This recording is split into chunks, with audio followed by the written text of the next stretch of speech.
പ്രവാചകൻ മുഹമ്മദ് നബിയുടെ ജന്മദിനത്തോടനുബന്ധിച്ച് വിശ്വാസികൾ ഇന്ന് നബിദിനം ആഘോഷിക്കും. സംസ്ഥാനത്തിന്റെ വിവിധ ഭാഗങ്ങളിൽ നബിദിന റാലികളും വിവിധ കലാപരിപാടികളും നടക്കും.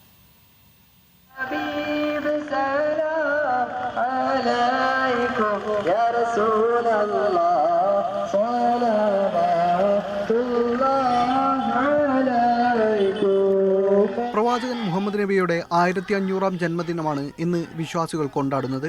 ആരാധനാലയങ്ങൾ, മദ്രസകൾ, മറ്റ് സ്ഥാപനങ്ങൾ എന്നിവിടങ്ങളിൽ വൈദ്യുതാലങ്കാരം നടത്തിയും കൊടിതോരണങ്ങൾ ഒരുക്കിയും മധുരം വിതരണം ചെയ്തുമാണ് നബിദിനം വിശ്വാസികൾ വർണ്ണാഭമാക്കുന്നത്.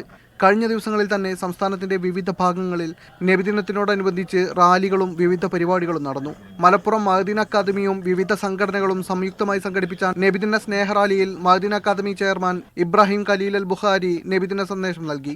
സ്ത്രീകളെ ചൂഷണം ചെയ്യുന്നവൻ നമ്മിൽപ്പെട്ടവനല്ലെന്ന്, അയൽവാസി പട്ടിണി കിടന്നുകൊണ്ട് ഒരിക്കലും മുസ്ലിം ആവാൻ കഴിയില്ലെന്ന് പഠിപ്പിച്ച മതം അങ്ങനെ അവിടെ നിന്ന് നന്മയായി പ്രഖ്യാപിച്ചത് എന്തുണ്ടോ ഒന്നും ഇന്നുവരെ ലോകത്തൊരാൾക്കും തിന്മ കണ്ടെത്താൻ കഴിഞ്ഞിട്ടില്ല.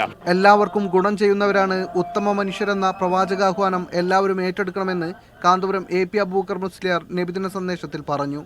നബി എല്ലാവർക്കും അനുഗ്രഹം എന്ന് പറഞ്ഞപ്പോൾ തന്നെ എല്ലാ ജനങ്ങൾക്കും സംസ്കാരവും മര്യാദയും നീതിയും മനുഷ്യത്വമായി മനസ്സിലാക്കാൻ പഠിപ്പിക്കുന്ന ആളായിരുന്നു എന്ന് നമുക്ക് അതിൽ നിന്നും മനസ്സിലാക്കാൻ സാധിക്കും. അത് തന്നെയാണ് ഇസ്ലാമിൻ്റെ സന്ദേശം. പ്രവാചകന്റെ 1500-ാമത് ജന്മദിനമായ ഇത്തവണ കേരളത്തിൽ അതിവിപുലമായ പരിപാടികളോടെയാണ് നബിദിനം ആഘോഷിക്കുന്നത്. പള്ളികളിൽ പ്രഭാത നമസ്കാരത്തിനു ശേഷം മൗലിദ് സദസ്സുകളും മദ്രസകൾ കേന്ദ്രീകരിച്ച് ഘോഷയാത്രകളും സംഘടിപ്പിക്കുന്നതോടൊപ്പം അന്നദാനവും മധുരപലഹാരങ്ങളുടെ വിതരണവും ഉണ്ടാകും.